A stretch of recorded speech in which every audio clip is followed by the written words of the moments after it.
बिबट प्रवण क्षेत्र म्हणून परिचित असलेल्या जुन्नर तालुक्यातील नारायणगाव येथील पुणे नाशिक महामार्गावर मुक्ताई ढाब्याजवळ मीना शाखा कालव्यालगत एक बिबट्या आज गुरुवार दिनांक 4 रोजी पहाटे मृतावस्थेत आढळला।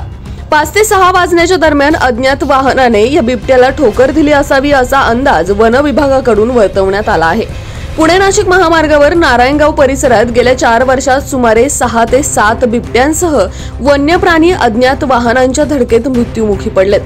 घटनास्थळी नारायणगाव पोलीस स्टेशनचे पोलीस नाईक आदिनाथ लोखंडे, वनरक्षक Rameshwar Phulwad, police Patil Sushant Bhujbal, rescue team सदस्य किरण वाजगे तसेच स्थानिक नागरिक दिलीप पाटे, नंदू अडसरे, अंबादास वाजगे, चिराग कोराळे यांनी महामार्गावर मध्यभागी मृतावस्थेत पडलेल्या बिबट्याला उचलून रस्त्याच्या कडेला ठेवले। माणिकडोह येथील बिबट निवारा केंद्रातील कर्मचारी व वन विभागाच्या कर्मचाऱ्यांनी मृत बिबट्याला माणिकडोह येथे शवविच्छेदनासाठी नेले असल्याची माहिती उपवनसंरक्षक अमोल सातपुते व वनक्षेत्रपाल अजित शिंदे यांनी दिली।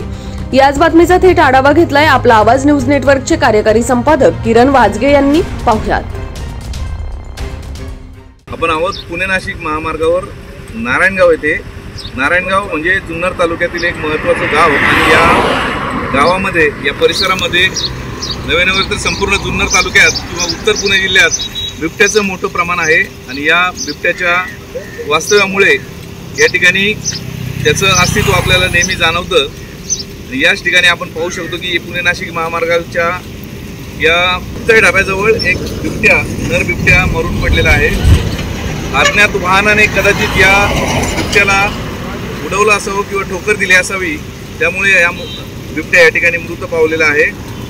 गेले काही वर्षात अनेक बिबट्यांना या महामार्गावर मृत्यूला सामोरं जावं लागलं आहे किंवा या महामार्गावर अज्ञात वाहनांच्या धडकेने अनेक बिबटे म्हणजे गेली काही वर्षात 5 ते 6 बिबटे या